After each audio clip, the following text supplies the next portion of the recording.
Hello friends, welcome to my YouTube channel. तो friends, आज हम देखेंगे इंडियन पॉलिटी के जीके क्वेश्चन। ठीक है, कल हमने 20 क्वेश्चन किया था, आज इसको कंटिन्यू करेंगे। तो आज का हमारा 21 क्वेश्चन क्या है, तो भारत की नागरिकता निम्नलिखित में से किस प्रकार से प्राप्त की जा सकती है। तो हमारा आंसर हो जाएगा डी ऑप्शन। वंशानुक्रम से भी प्राप्त कर सकते हैं हम, देशीयकरण से भी प्राप्त कर सकते हैं और जन्म से भी प्राप्त कर सकते हैं हम भारत की नागरिकता।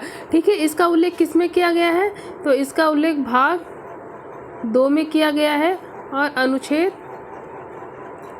5 से 11 तक में इसका उल्लेख किया गया है कि आप भारत की नागरिकता को कैसे प्राप्त कर सकते हैं। ठीक है, चलिए देखते हैं नेक्स्ट क्वेश्चन। संविधान के किस अनुच्छेद में धन विधेयक की परिभाषा दी गई है, तो किस में दी गई है, तो अनुच्छेद 110 में। ठीक है, और एक अनुच्छेद 109 में क्या कहा गया है, तो इसमें मतलब धन विधेयक को पारित करने की प्रक्रिया को बताया गया है। इसमें पारित करने की, धन विधेयक को पारित करने की प्रक्रिया के बारे में बताया गया है। अनुच्छेद 124 में क्या है, तो इसमें उच्चतम न्यायालय के गठन की बात की गई है। उच्चतम न्यायालय के गठन की बात की गई है अनुच्छेद 124 में। चलिए देखते हैं नेक्स्ट क्वेश्चन। संविधान की प्रारूप समिति के समक्ष प्रस्तावना का प्रस्ताव किसने रखा था, तो हमारा आंसर सी ऑप्शन। किसने रखा था, तो जवाहरलाल नेहरू। ठीक है, अगर प्रारूप समिति के अध्यक्ष की बात करें तो कौन थे, बी आर अम्बेडकर थे। ठीक है, प्रारूप समिति को हम मसौदा समिति भी कहते हैं, मसौदा समिति भी कहते हैं, कभी कभी पूछ लिया जाता है एग्जाम में, मसौदा समिति भी कहते हैं प्रारूप समिति की। और प्रारूप समिति के समक्ष प्रस्तावना का प्रस्ताव जवाहरलाल नेहरू ने रखा था और प्रारूप समिति के जो अध्यक्ष थे वो कौन थे, तो डॉक्टर बी आर अम्बेडकर थे। चलिए देखते हैं नेक्स्ट क्वेश्चन। भारत की नागरिकों को कितने प्रकार की नागरिकता प्राप्त है, तो हमारा आंसर हो जाएगा बी, एक। हमारा आंसर हो जाएगा एकल नागरिकता है। भारत के नागरिकों को एकल नागरिकता हमारे देश में विद्यमान है, भारत में। चलिए देखते हैं नेक्स्ट क्वेश्चन। भारत की संविधान में अंतर्राष्ट्रीय सुरक्षा को प्रोत्साहन देना सन्निहित है किसमें, तो राज्य के नीति निर्देशक तत्व। ठीक है, और इसका उल्लेख किसमें, भाग 4 में किया गया है। और ये इस कहाँ से लिया गया है, ये आयरलैंड से लिया गया है। और अंतर्राष्ट्रीय सुरक्षा की बात करें तो ये राज्य के नीति निर्देशक के अनुच्छेद 51 में इसका उल्लेख है, अनुच्छेद 51 में इसका उल्लेख है। चलिए देखते हैं नेक्स्ट क्वेश्चन। राज्य का उच्चतम विधि अधिकारी निम्नलिखित में से कौन होता है, तो कौन होता है, हमारा आंसर हो जाएगा सी ऑप्शन, एडवोकेट जनरल। कौन होता है, एडवोकेट जनरल होता है हमारा राज्य का उच्चतम विधि अधिकारी। चलिए देखते हैं नेक्स्ट क्वेश्चन। राष्ट्रपति और उपराष्ट्रपति के निर्वाचन में विवाद के मामलों को किसको प्रस्तुत किया जाता है। जब राष्ट्रपति और उपराष्ट्रपति के निर्वाचन में कोई विवाद उत्पन्न होता है तो हम किसके सामने उसे प्रस्तुत कर सकते हैं, तो हमारा आंसर होगा भारत का उच्चतम न्यायालय। इसे भारत के उच्चतम न्यायालय में इसे हम ले जा सकते हैं। चलिए देखते हैं नेक्स्ट क्वेश्चन। निर्णायक मत देने का अधिकार है, किसे अधिकार है, तो हमारा आंसर हो जाएगा डी, लोकसभा अध्यक्ष को। ठीक है, लोकसभा अध्यक्ष को क्या है, निर्णायक मत देने का अधिकार है। चलिए देखते हैं नेक्स्ट क्वेश्चन। भारत की संघीय व्यवस्थापिका को किस नाम से जानते हैं हम, तो किस नाम से जानते हैं, तो हमारा आंसर बी ऑप्शन, संसद। ठीक है, संघीय व्यवस्थापिका को हम किस नाम से जानते हैं, तो हमारा संसद के नाम से हम संघीय व्यवस्थापिका को जानते हैं। चलिए देखते हैं नेक्स्ट क्वेश्चन। राज्यसभा द्वारा लोकसभा को धन विधेयक कितने समय में लौटा दिए जाने चाहिए। राज्यसभा द्वारा लोकसभा को धन विधेयक कितने समय मतलब कितने दिनों में लौटा दिया जाना चाहिए, तो हमारा आंसर हो जाएगा ए।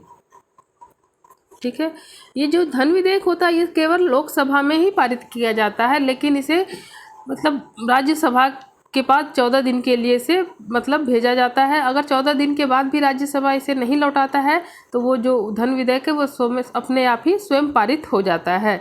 चलिए देखते हैं नेक्स्ट क्वेश्चन।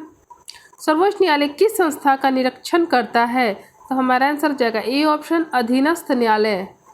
क्या हो जाएगा, अधीनस्थ न्यायालय। चलिए देखते हैं नेक्स्ट क्वेश्चन। पंचवर्षीय योजना का अंतिम अनुमोदन देता है, तो हमारा आंसर हो जाएगा सी ऑप्शन, राष्ट्रीय विकास परिषद। क्या, राष्ट्रीय विकास परिषद। पंचवर्षीय योजना के जनक के बारे में किससे जाना जाता है, तो जवाहरलाल नेहरू को। जवाहरलाल नेहरू को, ठीक है। और इसके माध्यम से पंचवर्षीय योजना के माध्यम से हम सामाजिक न्याय, गरीबी हटाना, रोजगार मतलब देना, आधुनिकरण आदि की भी क्या कर सकते हैं, ध्यान उसकी तरफ ध्यान देते हैं हम पंचवर्षीय योजना के तहत ही। चलिए देखते हैं नेक्स्ट क्वेश्चन। केंद्र और राज्य के बीच धन के बंटवारे का संबंध में कौन राय देता है? तो कौन राय देता है? तो हमारा आंसर होगा वित्त आयोग। कौन देता है? तो वित्त आयोग, ठीक है। केंद्र और राज्य के बीच जो धन का बंटवारा है, इसका संबंध किस अधिनियम से है, मतलब किस अधिनियम से इसे लिया गया है? तो इसे 1935 के अधिनियम से लिया गया है, ठीक है। केंद्र और राज्य के बीच धन के बंटवारे को किससे लिया गया है? तो 1935 के अधिनियम से इसे ग्रहण किया गया है। चलिए देखते हैं नेक्स्ट क्वेश्चन। प्रस्तावना का वह प्रावधान जो सभी वयस्क नागरिकों को मतदान का अधिकार प्रदान करता है, क्या कहलाता है वो? तो वो कहलाता है प्रजातंत्र। क्या कहलाता है वो? प्रजातंत्र कहलाता है वो, ठीक है। बी ऑप्शन प्रजातंत्र कहलाता है। भारतीय संविधान में राज्य के नीति निर्देशक तत्व ग्रहण किए गए हैं कहाँ से? तो मैंने पहले ही बताया था आपको, आयरलैंड से, और इसका उल्लेख किसमें है? भाग 4 में, ठीक है। फ्रेंड्स, अगर आप इन चीज़ों को, जैसे नीति निर्देशक तत्व है, मूल्य कर्तव्य है, मूल अधिकार है, ठीक है, आप इनको डिटेल से पढ़ना चाहते हैं तो प्लीज़ आप कमेंट में लिख के बताएं, मैं इसे डिटेल में पढ़ाऊँगी आपको, ठीक है। चलिए देखते हैं नेक्स्ट क्वेश्चन, और इसे याद करने की ट्रिक भी मैं आपको बताऊंगी। नीति निर्देशक सिद्धांत हैं, क्या हैं? तो हमारा आंसर हो जाएगा सी ऑप्शन, वाद्य योग्य नहीं है। क्या है ये? वाद्य योग्य नहीं है। नीति निर्देशक सिद्धांत क्या है? वाद्य योग्य नहीं है। निम्नलिखित में किसी उच्चतम न्यायालय के मुख्य न्यायाधीश तथा कार्यवाहक राष्ट्रपति दोनों ही पदों को सुशोभित किया था? क्या थे वो? जो निम्नलिखित राष्ट्रपति भी थे और उच्चतम न्यायालय के मुख्य न्यायाधीश भी थे, तो वो कौन थे? तो एम हिदायतुल्ला। कौन थे? एम हिदायतुल्ला क्या थे? एक ये राष्ट्रपति भी थे और उच्चतम न्यायालय के मुख्य न्यायाधीश का भी पद को इन्होंने सुशोभित किया था। चलिए देखते हैं नेक्स्ट क्वेश्चन। किसी राज्य का उच्चतम विधि अधिकारी कौन होता है? तो हमारा होता है एडवोकेट जनरल। कौन होता है? एडवोकेट जनरल क्या होता है? राज्य का उच्चतम विधि अधिकारी होता है। चलिए देखते हैं नेक्स्ट क्वेश्चन। जब राष्ट्रपति एवं उपराष्ट्रपति का पद खाली हो तो भारत के राष्ट्रपति के पद पर कौन होता है? तो हमारा आंसर हो जाएगा सी ऑप्शन, भारत का मुख्य न्यायाधीश वहाँ उसको ग्रहण करता है, ठीक है। जब राष्ट्रपति और उपराष्ट्रपति का जब पद खाली हो जाए तो हमारे भारत के मुख्य न्यायाधीश उस पद को ग्रहण करेंगे। चलिए देखते हैं नेक्स्ट क्वेश्चन। निम्न में किसको हटाने का प्रावधान संविधान में नहीं है? तो हमारे किसे नहीं है? तो गवर्नर। किसे नहीं है? गवर्नर। ये क्या होते हैं? ये राष्ट्रपति की मर्जी से अपना, ये राष्ट्रपति के प्रसाद पर्यंत पर बने रहते हैं। कौन? गवर्नर, ठीक है। और इसको हटाने का प्रावधान संविधान में नहीं है। तो फ्रेंड्स, देखा आपने आज भी कितने अच्छे मतलब सिलेक्टेड मैं क्वेश्चन लेके आई थी। अगर फ्रेंड्स आपको मैंने बताया कि अगर आप डिटेल में भी पढ़ना चाहते हो तो प्लीज़ कमेंट में लिख के बताएं, और कल हम कंटिन्यू करेंगे, कुछ और बहुत ही सिलेक्टेड क्वेश्चन लेके आएंगे आपके लिए पॉलिटी जीके के लिए। तो फ्रेंड्स, अगर मेरी वीडियो आपको अच्छी लगी हो तो प्लीज़ मेरे चैनल को सब्सक्राइब कीजिए, अपने दोस्तों के साथ शेयर कीजिए। बस आज के लिए इतना ही। Okay bye, thank you.